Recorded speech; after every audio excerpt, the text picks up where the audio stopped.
Good evening, everyone. It's Dr. Shiva Ayyadurai. I want to welcome everyone. It is 10:30 p.m. here in Massachusetts on a Sunday, and I'm sure it's morning for some people, and it's afternoon for others because we have a global audience. First of all, I want to thank everyone for joining us. Maria says good evening. Demas says hello. We have people joining. Quantum Dean of Metaphysics says 100%. Good to have you. Gerardo says, I'm always learning from Dr. Shiva. Great. So today you're going to learn something, and it's going to be part of our policy effects biology series. As many of you know, that I'm a systems guy. You know, there's a book right here called System and Revolution. There's another book called Your Body and Your System. But I've spent most of my life understanding systems, large scale, small scale, all different kinds of systems. In fact, everything in the universe is ultimately a system. Your body is a system. Politics is a system, education is a system, and you can keep going on all the way through. There's the world is composed of systems. The important thing is if you can understand the science of systems, which is how the principles of how all of these systems work, then you can essentially become a master of, your body, everything around you, inside and outside of you, and you can actually be a force for change. Those in power actually spend a lot of educational time learning system science. And typically, science of systems is taught at particular universities. And I would say right now, maybe on a good day, about 10,000 people, advisors know how systems work. And these people advise the elites of the world. My journey has been to learn system science because I was exposed to systems, political systems as a young kid, having grown up in the caste system, as some of you may know, medical systems. My grandmother was a traditional medical healer. So I was very interested in systems. And once you understand systems, you actually can see what goes on in your body right now is directly a function of not only the decisions you make, but the choices that you're provided by policies that politicians and the elites have imposed on people. So political systems and biological systems are connected. So I branded that into a series called Politics Affects Biology. And the reason many of you probably heard of me initially was in 2020. I used that same approach to show how the policies of lockdowns were affecting people's biology. The policies of Fauci were affecting people and so on. But my interest is really training all of you to understand system science. Part of my running for president of the United States is that if you really look at what's going on, particularly in America right now, the elites are actually wanting to kill people, literally, and particularly their children even sooner. And the data is right in your face. You don't have to put it under something called depopulation. You can call it whatever you want, but the data is in your face that those in power do not give a damn about working people. They can talk all they want, but people like Booby, F. Kennedy, or Elon Musk or Trump, all these people are not one of you, and I keep hammering away at that. And so to look above to think no matter what they say they're going to do something for you is actually insanity. All right, all of them should be in prison. Okay, so what we want to talk about today is something that's also in your face. It's been in people's faces probably for the last 20 years. It's that there's actually shortages of medicines in hospitals. And when I say medicines, I'm not talking about just drugs. I'm talking about basic things like saline. We're going to talk about insulin, dextrose, okay? And then a whole bunch of other generic stuff. So God forbid someone in your family got sick, really sick, and they had to go to a hospital. U.S. hospitals are seriously having major deficiencies. Now, you can blame China. You can blame Big Pharma, but it's actually a much more deeper than that. And I did 4 or 5 years ago, I did an analysis of this, actually 6 years ago when I was running against Elizabeth Warren. It's about, and we'll talk about this in part 2 tomorrow night, but you may want to write down these acronyms: GPOs, George Public, Oracle, GPO, and PBMs, okay? That's not what they stand for, but I just want you to make sure you got that, PBMs. And GPOs and PBMs are the wizard behind the curtain who's actually manipulating the prices of pretty much everything in pharmacies and hospitals, and we'll get to that. But that's what a systems analysis reveals. What I want to start today is I'm going to basically give an overview on what is a modern healthcare system. You'll understand who was a creator of this diagram. In fact, the creator of the modern healthcare system, a friend of mine, Jim Coleman, who did a very interesting biography, and I'll show you who did that. We'll come to that. Then you're going to understand why there are shortages, okay, at a broad level. And then I'm going to give you a couple of hints as who's really the players driving this, the GPOs and the PBMs. And tomorrow night, we'll go deep and I'll actually do what I call a systems visualization to understand it. Before I start, a couple of announcements I want to make is, number one, I'm running for president of the United States because I believe that these are systems problems. When you look at the life expectancy of United States citizens, your Americans actually going down while the other countries are going up. And in fact, all those other countries are going to start following the US in the next 10 years. You start realizing that this was caused by Democrats and Republicans starting in like 1960, their policies. So voting for the lesser of two evils is not helping anybody. And people have to really think in a very different way. And that's why I'm running. The other piece I want to share with you is that every Thursdays, I also founded and created a system called Truth, Freedom, and Health, which is to teach you how to start thinking about systems. It's also a community. It's also a technology. But most importantly, it's a movement to change the world. We have about 400 million people all over the world who are aware of the movement for truth, freedom, and health. We have about, close to 500,000 people who've gone through the program in one form or the other. And every Thursdays, we actually have at 11 a.m. for all our people in Europe and Middle East and Africa, an open house. So I do double duty then on 8 p.m. also in the evenings. And you just can go to truthfreedomhealth.com or you can go to vashiva.com/orientation. I suggest you do that. The other thing is, the amount of shadow banning that's going on because I've been very, very critical of the big tech companies, including Elon Musk, who's a complete joke. And therefore, although they have me on social media, the new form of censorship is where they put people in a digital cage and choke it so no one else can get to see me, even though my posts are going out there. So one of the things you guys can do to try to subvert those algorithms is to like this post, tell your friends about it, put comments on it, click on the notify or the subscribe, because that's the way that we can make our small dent. But most importantly, we also have our own platform at vashiva.com. Okay. So anyway, let me, there's a number of people here that are signing in. Justin Grimes, good to have you. Justin's out in Nevada.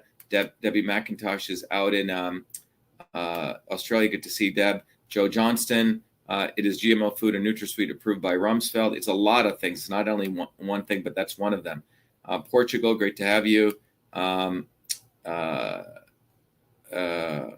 Got my vote. Great. Thank you. So let me, before I start, I want to play a video for all of you, which will really give the essence. You may have seen it before, but share this of why I'm running for president. Who would have ever thought I'd be running for president of the United States of America? I was born a low caste untouchable in India's caste system, a system of aristocracy, oppression, and racism. My name is Dr.SHIVA Ayyadurai. I'm an MIT PhD, a Fulbright scholar, a scientist, engineer, entrepreneur, and inventor. My family and I left India to come to America on my 7th birthday. I grew up in the working class neighborhoods of New Jersey, playing baseball, mowing lawns, painting houses, and coding software. My friends and neighbors are blacks, Italians, Irish, people of all races. As a 14-year-old, I wrote 50,000 lines of software code to create the world's first email system and was awarded the first U.S. copyright for email, recognizing me as its official inventor at a time when copyright was the only way to protect software inventions. I did that long before I ever came to MIT, revealing that big innovations can occur anytime, any place, by anybody. Growing up, I saw politicians dividing us by race and religion in both America and India, to have us fighting each other while they remained safe in their gated communities and in their playgrounds of Hollywood, Martha's Vineyard, and Silicon Valley. I'm a fighter. I fought racism and exposed their imperialist wars, fought for workers, and put my life on the line against global corruption. I never wanted to run for political office. All that changed when I saw working Americans as never before being duped by the establishment and the not-so-obvious establishment across left and right, We were being sold out and made to forget why we came to America and why America existed. Lawyers, academics, billionaires, celebrities, and politicians, elites, Clintons, Kennedys, Bidens, Obamas, Bushes, black and white have hijacked America. They printed trillions for their friends. They delivered crumbling infrastructure, corruption, and racism. They've transferred trillions to themselves, dividing black and white, fear-mongering, and fake science. Lockdowns and censorship, dirty air, food, and water, pushing drugs upon us, making us sicker. We've been sold out. One set of rules for them and another for us. We deserve a warrior with a history of courage in putting everything on the line for you, who believes in you, not them, who has created a movement bottoms up for truth, freedom, health. I've exposed their lies at the right time, never waiting until it was popular. I've exposed their false gods who exist to lead you back to them. I've exposed their fake science of lockdowns and masking and provided you solutions to fight them and win and protect your immune system, saving millions. I exposed Fauci, galvanized the Fire Fauci campaign when others remained silent.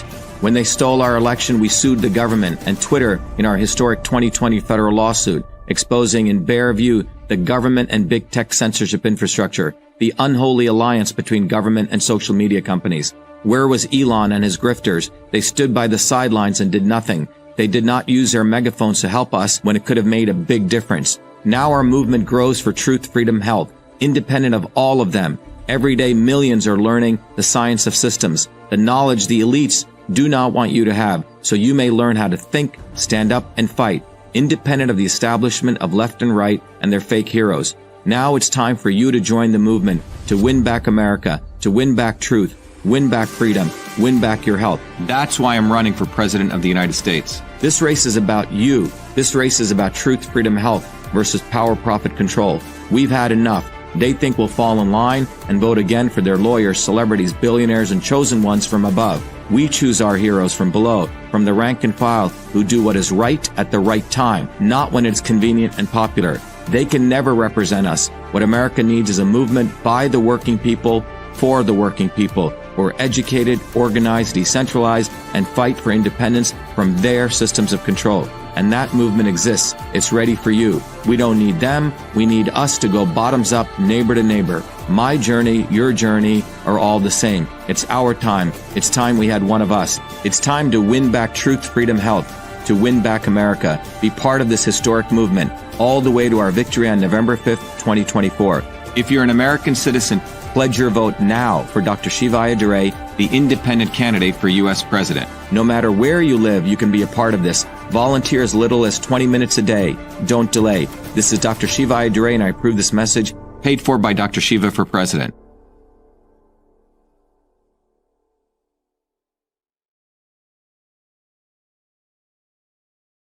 All right, everyone. So that is our campaign video. Share it. And again, to those of you joining us, our discussion today is in our policy to biology series, why medicine shortages in America or policy affects biology, and it's part one. So let's first of all begin with this very interesting diagram. You may have seen it. I discuss it in our course, which I'll talk about, Truth, Freedom, Health. But it's a very interesting diagram. It's a visualization, and it's really a pie chart. If you can see here, it's a blown up pie chart where each slice of the pie chart represents different data segments. And what is it? What this chart is, it is a chart that was created by Florence Nightingale, okay, who is really the founder of the modern healthcare system. We're taught in grade school that she was the lady of the lamp, she was just a nurse. It's absolutely unfortunate because it's frankly not right to just say that she was just a nurse. Florence Nightingale was a member of the Royal Society of Statistics. She was a mathematician, a statistician, and she was deeply involved in looking at the healthcare system of her day. And this graph came out of watching the deaths occurring in the Crimean War, okay? If you go to the course, there's a whole detailed stuff I do on this. But what she noticed was that people were dying in the Crimean War, and she was tracking their monthly death rates and why they were occurring. And the different slices of this pie chart by month, as you circle around, capture those. And most people thought that people were dying because they were getting shot on the battlefield. Well, it turns out that wasn't the reason people were dying. People were actually dying when they came into what was called a hospital. So a soldier would get shot, he'd be wounded, he'd come into these hospitals thinking he was going to be healed. But actually, in those days, you went to a hospital to die, okay? Why? Because the hospitals were not some place you wanted to get into. The hospitals were completely filthy. As Florence Nightingale talks about, there was literally horse feces in this hospital, shit on the walls, garbage. And so these soldiers were brought there to die. And what she realized was when she did this graph, she noticed that as the war was proceeding, more and more soldiers were dying because they were coming into the hospitals. So she was the one who connected the dots from a systems approach, and she said, oh, we better clean up the hospitals. And so she brought in hygiene. She started, putting in proper bed sheets, right? She got rid of all the feces, cleaned the sewer systems. Just disgusting work that they did. But her vision was that if the hospital could be a place where when people came that were ill, you could test new medicine, you could test new surgical techniques. And that was what she actually contributed, okay? She literally created an environment, and because of her work, the hospital healthcare system came to be. Now, everything I'm sharing with you needs to be put in the context of this Western system of medicine. We have to understand came to be after someone was injured, after someone was in dire straits. I hope that makes sense, right? And there's a need for that. But understand that what she was actually creating was a system of medicine, in this case, in a horrible situation if someone was shot or bleeding to death, right? In a crisis. So they would come to the hospital. Now the hospitals were cleaned up. Doctors would come there. You had the development of things like antibodies and steroids and surgical techniques. All these things that were created in a crisis, okay? And God forbid, as I've said before, if something awful happens to you, and we knock on wood, doesn't happen to anyone, and you go to, you obviously, taking cod liver oil or eating well is not going to help you if, something horrible, major accident happened to your arm, right? You're going to need surgery. You're going to need proper Western drugs in that crisis situation. So for crisis situations, Western medicine was created, but Florence Nightingale really was the one who created that. So that's the modern healthcare system, right?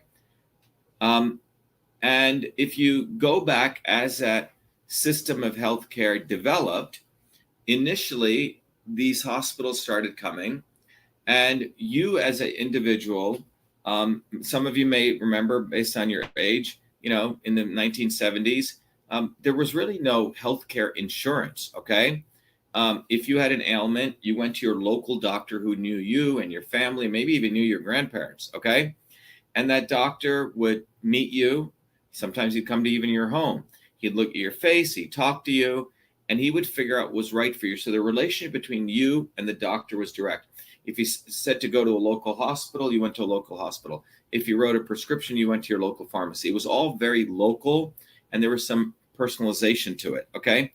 That was in the 70s. Now, you have to understand what occurred in the 70s was the consolidation was also occurring of big pharmaceutical companies with big hospitals and big insurance companies. These guys were all coming together, including another group, which I'll talk about tomorrow, called Group Purchasing Organizations and Pharmacy Benefit Managers, PBMs, GPOs and PBMs. And no one talks about this. I'm the only politician who's talked about this since the last 6 years. I'm the only systems scientist. I'm the only systems biologist who's talked about this. But exactly, Dima says we had a family doctor. Yeah. And so with the 70s, where you had this whole new infrastructure, which, by the way, I'll draw out tomorrow, what ended up happening was if this was you and this was your doctor, the direct relationship went away. And in between you and your doctor came all of this stuff. There were insurance companies, right? There were GPOs, there were PBMs, right? there was all this bureaucracy got created from the patient and the doctor. And that bureaucracy, which we'll go into more detail, affected the supply chain. So if you had a hospital here, let's say you had vitamin companies providing vitamins, or even bed sheets or insulin or dextrose or pharma companies. So you have all these manufacturers of all the things that belong in hospitals. And how does this stuff get into the hospital? There were middlemen that got created, and we'll discuss those, called GPOs and PBMs tomorrow. And those GPOs and PBMs ensured that they could control the flow of supply to the hospitals. So there was a time when hospitals directly purchased stuff from the manufacturers. In the 70s, these hospitals said, hey, to save money, why don't we bring these in-between people in? They were called GPOs, and they would purchase stuff for us and would lower the cost because we could do group purchasing. 100 hospitals could come together and they could purchase. But something interesting started happening in the 70s. These hospitals, by the 70s, 80s, actually, the GPOs flipped their model because they were controlling so much supply, they could crank up the price of things and they could actually create shortages, okay?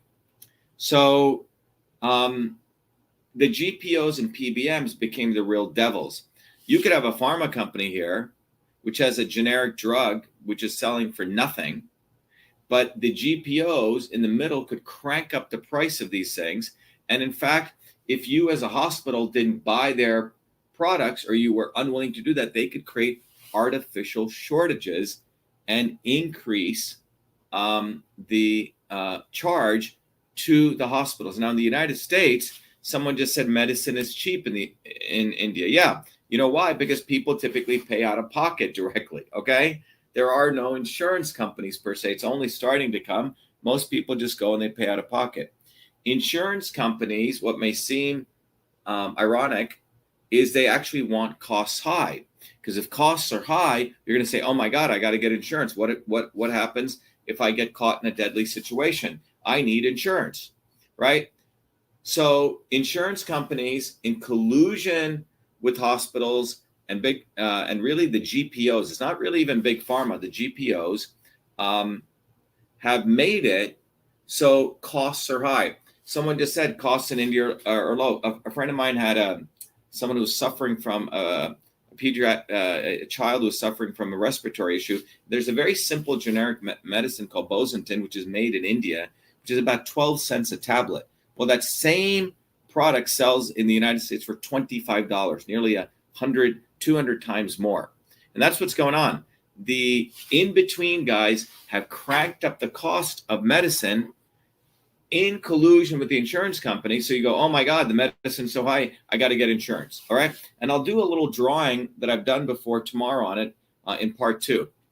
But today's thing is to really introduce you, those of you joining, we're talking about, the talk today is Policy to Biology, Why Medicine Shortages in America. So these shortages have resulted because of these middlemen. So let me give you an example. And when I mean medical shortages, the government has been aware of this, at least in the United States, for 10, 20 years. And they haven't done anything. Republicans haven't done anything. Democrats haven't done anything. Republicans haven't done anything. Democrats haven't done anything, which means as presidents come and go. And they're fully aware of it, and they'll publish these wonderful, analysis. In fact, here's one that just, you can see right here, that just came out. And it's, let me move this over here, start a different window. And you'll see this is done by Homeland Security and Government Affairs. And it's about the shortages, okay? And you can see right here, it talks about short supply, the health and national security risk of drug shortages. And if you go through this, and by the way, they've done reports on this quarter over quarter, or every 4 years, or every president does something like this. They talk about it, but they've done nothing to really solve it. In fact, and we'll talk about why, but if you go through this document, it talks about all the things that are in shortage, why this is occurring, the reason for it, and they'll in fact give you a list of all the things that are in shortage. One of the things that you'll see that are in shortage here are literally things like vitamins. So let me go vitamins. right? And you'll see right here, multivitamin injections are in storage, okay? Shortage. And by the way, many of these are, and you can see why, manufacturing delays, okay? And it's been ongoing for 13 years, okay? It started in 2009, all right? You can see, and many of these are generic medicines. Now, if I go over here, let me stop sharing here. You can actually look up these shortages, all right? If I go here and I go to this window, the drug shortage list, you can actually look up what is in shortage, okay? And look at the stuff that's shortage. I mean, this is basic stuff in a hospital, lidocaine, okay? Sodium chloride, this is saline bags, saline syringes, okay? These are dextrose, which means basically, sugar. When someone comes in, they need electrolytes and things like that. You can, I mean, one of the most alarming things for people who are diabetics, let's say they come in, is insulin. Insulin is in shortage. And you can even look at, I believe, vitamins, okay? So if I look at vitamin, some people need vitamin infusions, vitamin A injections, vitamin K. These are people who have serious deficiencies. And you can go check this list out, but you have many, many things that are not beyond the major things that are in shortage. In fact, the shortages have gotten so bad recently that the FDA is approving vendors, okay, who have actually unapproved Chinese-made cancer drugs are being allowed into the United States. Typically, you can have different suppliers who create a cancer drug or different drugs, but they have to go through the application and approval process for compliance, quality. Remember, the goal of the FDA is to make sure that you don't get killed, right? The drugs don't kill you. That's the goal of the FDA. But if you look here, let me see this. You'll see that FDA. This is just June 2nd. Okay, a few days ago. FDA allows temporary import of unapproved Chinese cancer drug to ease U.S. shortage. And this is called a drug called cisplatin, which is used for chemotherapy to treat testicular, lung, bladder, cervical, ovarian cancer. So it's not only drugs like these, but even basic stuff is in shortage, okay? And the reason this is occurring is because the supply chain from the manufacturer to the hospitals in between are middlemen, these GPOs and PBMs, and they are now controlling the supply. The more interesting thing is when you look at it, as I shared in my diagram yesterday, when I ran through for all of you, the fact that the elites, fundamentally at a systems level, are controlling biology through policy. And what they are actually doing is that the elites in power care about three things: power, profit, and control. More power, more profit, more control. All right. And if you remember, I shared this yesterday, and I may bring that up again today. I ended yesterday in our policy to, let me bring this up. In our policy to biology analysis, I shared with you a very, very interesting PowerPoint. And that PowerPoint actually went through in detail, and I built up how the fact that those in power know how to pay off and bribe government to get the policies that they need. I'm not going to walk through that again, but I can leave you with the punchline, which I did yesterday, and was this very, very nice graph, which I call policy to biology graph, and the systems dynamics of it. So let me just share that with you. So those of you who missed yesterday's talk, and that was this diagram, okay? And I gave it in the system. The elite's goal is power, profit, and control. They pay off government, academia, and military who create policies for them. This ultimately will affect you, right? You will have some problem in your body, which is manifested by biomarkers, and this results in some disturbance. And now you have society being hurt, let's say obesity or drug shortages. This means we're going to need more tax dollars to solve this problem, and they get more sales of products. But fundamentally, the elites are the ones who created this shortage, okay? Look, if you go back to basic economics 101, you have the supply-demand curve, right? And when you have low supply and high demand, what happens? Price goes up, okay? You can take your basic macroeconomics class. So if you can control supply, you can control price, right? So if there's high demand for saline and insulin, basic stuff in hospitals or people coming to emergency rooms, and you control the supply, guess what? You control the price. So think about what's happening. The GPOs and the PBMs, and there's 3 of them in the United States, are controlling the supply from the manufacturers to the hospitals. They control it because there's only 3 of them. These 3 GPOs, which we'll talk about tomorrow, merged a few years ago with the 3 top insurance companies. So here are the insurance companies that you're saying, oh my God, I got to get insurance. You're paying them $800,000, $900,000 a month. These insurance companies merge with the 3 suppliers of products to hospitals. Remember, the insurance companies get you to buy insurance because under the fear, uncertainty, and doubt model, which is, oh my God, something could happen to me. Oh my God, I need insurance. Well, why do you need insurance? Well, you need insurance because God forbid something happened to you. The price of this drug is going to be $100,000. I can't pay that. I need insurance. So they keep the price high by controlling the supply process, okay? And that's done with their GPOs. So there you go. We're going to discuss more of this, but fundamentally, when you take a systems approach, you can, it's not big pharma, big pharma. Yeah, big pharma has their profitability, but when it comes to shortages, it is the GPOs, their profit motive, I mean, right? And the hospital administrators who are running hospitals get kickbacks from the GPOs, and we'll talk about that tomorrow. So now I was the first one to really analyze this, talking to some of the people in the field who've been doing this, but they weren't able to get the word out in 2017 and 18. I put it out there, but you got to recognize that it's in your face. Okay. Here's Angela. She says something quite profound. I had 2 heart attacks. The hospital bills were $243,000 and $220,000. Yeah, Angela. And if you actually, Angela, go ask if you could actually study the bills and find out why was it that high, you'll find out it goes into a black box. You can never really find out. I'll give you another example. A friend of mine who's a doctor in a hospital, there was a patient who had needed this procedure done.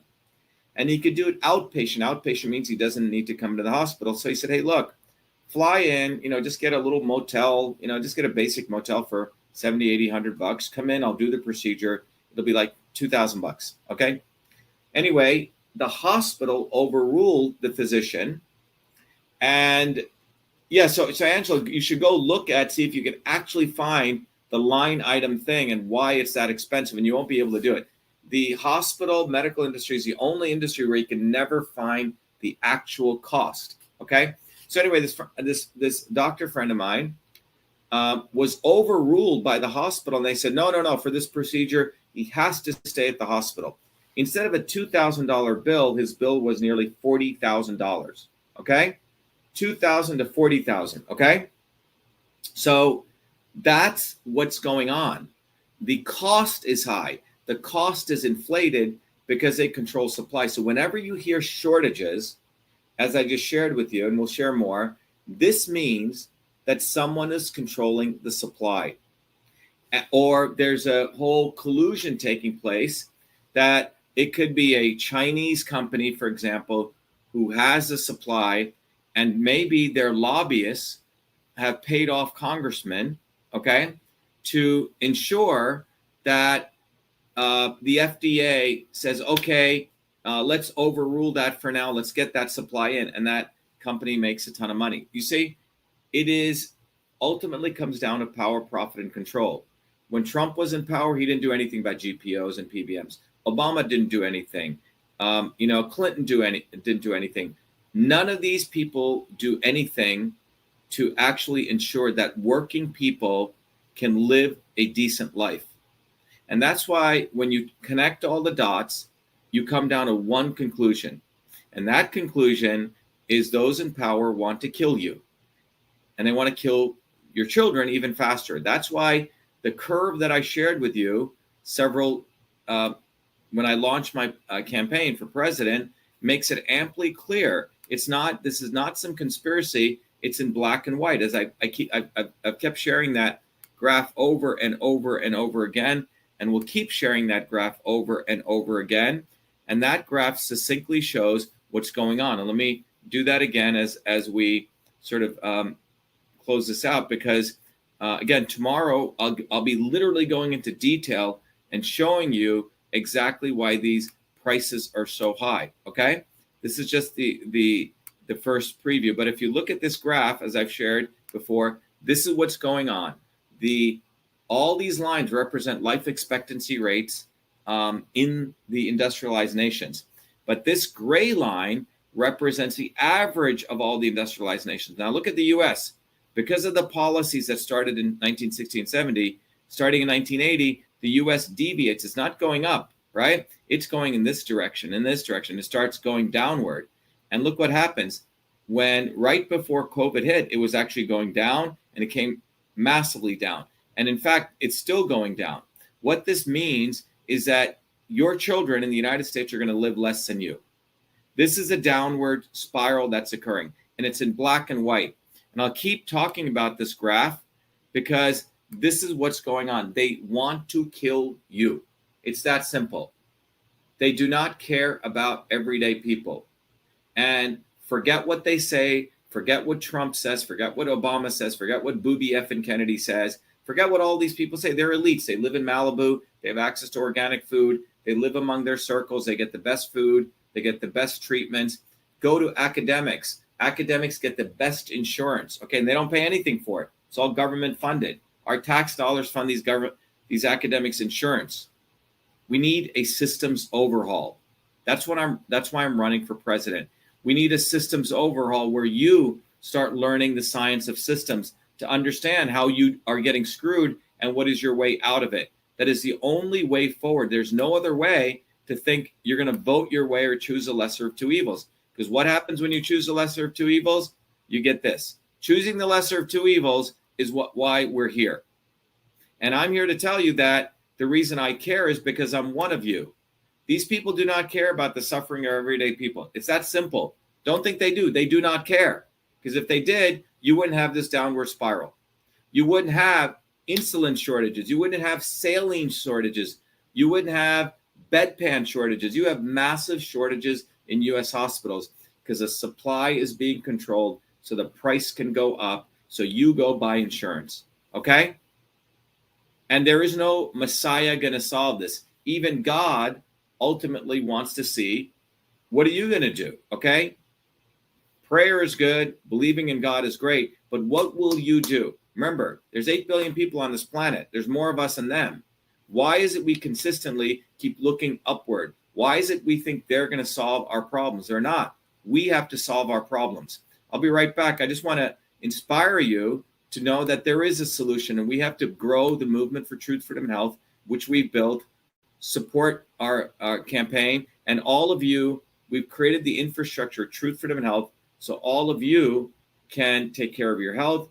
We have a community, and we can figure out how to win. We've created that movement. So we have allowed our country to be taken over from within, and the end goal is you will have a homogenized world where we will become slaves, because there is a condition among the elites that really thinks they're better than you, deep down inside them, that you don't deserve the freedoms you have. They don't. This reality is what people need to wake up to, and we need to all unite working people. There's only one movement that can do that, and that is the movement that we started creating here in Massachusetts, the movement for truth, freedom, and health. Look, I've been a student of politics since I was a 4-year-old kid, studying revolutionary movements, left wing, right wing. There's a physics, there's a nuclear science to destroying the establishment. To build a bridge, you need to understand Newton's equation. You need to understand the laws of gravity. You need to understand Poisson's ratio. There is a way to build a revolution. And that's why I put this together. My goal is to train an army of truth, freedom, and health leaders. We don't need followers like social media. We need leaders, but they need training because the educational system does not teach them history, nothing. So in 3 hours, that's what I've started doing. That's the solution. We got to train people. First, with understanding what a system is, the dynamics of all systems that affect nature. The second is understanding the interconnection between truth, freedom, and health. Freedom is the ability to move freely, communicate freely, talk freely. Without freedom, you cannot convert ideas. hypothesis into truth, which is science. And without freedom, you can't really get to truth. And without truth, you make up fake problems and fake solutions, which means you destroy our health. And without health, which is the infrastructure of us and our body, you can't fight for freedom. Truth, freedom, health. Third concept is it has to be bottoms up. Working people, people who work uniting. And what the right wing has done is whenever you say working people unite, that must be communist. Meanwhile, they've let the Democrats run unions, which suppress workers. Completely corrupt. But when you look at the arc of American history, it's been when working people came up. We need to go local. Every solution I'm coming up with as a part of this movement, we're giving the science, which is the truth, and then we tell people what they can do on the ground. Like with election fraud, you don't need to wait for some lawyer. Our goal is to train people to go local, to go local, to go local, fight locally. Forget lawyers, forget politicians, forget celebrities. You got to learn politics, and there is a science to it. They lock us down, we should be ready to shut them down. And the fourth part of this principle is the not so obvious establishment. So when you look at a system, there's always something that disturbs you from getting to your goal. Well, the biggest disturbance is the not so obvious establishment, which are those people who claim they're for you, on the left and the right. The Al Sharptons who tell black people I'm for you. The Tucker Carlsons. Do you think any true anti-establishment person will ever be on Fox or CNN? I don't think so. They both mislead working people back into the establishment. Without this solid understanding of political physics and theory, you're screwed. You're going to follow on the left wing, Bernie Sanders. Oh, he said something. Or Robert Kennedy. Scumbags. Or you're going to follow some right-wing talk show host. They're not going to lead us to liberation. It's us. We're building a bottoms-up movement, and that political physics, it's a nuclear science of change. Bottoms up. We have to organize to understand that there is people who talk a good game, and then look at what they actually do, left and right. I'm sorry, Sean Hannity may say some good things, but I don't see the urgency in his voice to get something done, and it can only come when you weaponize yourself with the right knowledge. You need to be able to identify a rat. You know, Christ didn't go after the Romans, right? It was the Pharisees and the Sadducees who screwed him up. His own quote-unquote people. And that's where we're at. So these four concepts I've built into a curriculum where people can go to truthfreedomhealth.com, and it's an educational program. We need to train people in political theory. You need to have physics, and I've created that curriculum. People need to get educated. We need to get educated fast. And within a half an hour, I can teach people. 2 years of MIT control systems, I teach people those concepts. Then I apply it, anyone can understand it. And then you say, oh, I got to build a bottoms-up movement. They have to get politically astute, and then they have to go locally and act, not sit there on social media. They have to act locally, defy locally, do civil obedience locally, but with knowledge on how to build a movement. Now, the Senate campaign's expanded to the Movement for Truth, Freedom, and Health, and they can find it on truthfreedomhealth.com, so people can sign in, they can get access to a bunch of videos. If they want to take a course and become a Truth, Freedom, Health leader, I offer a full scholarship there, but we want people to make a commitment that they'll study, that they'll get certified, that they'll go do activities on the ground. So go to truthfreedomhealth.com.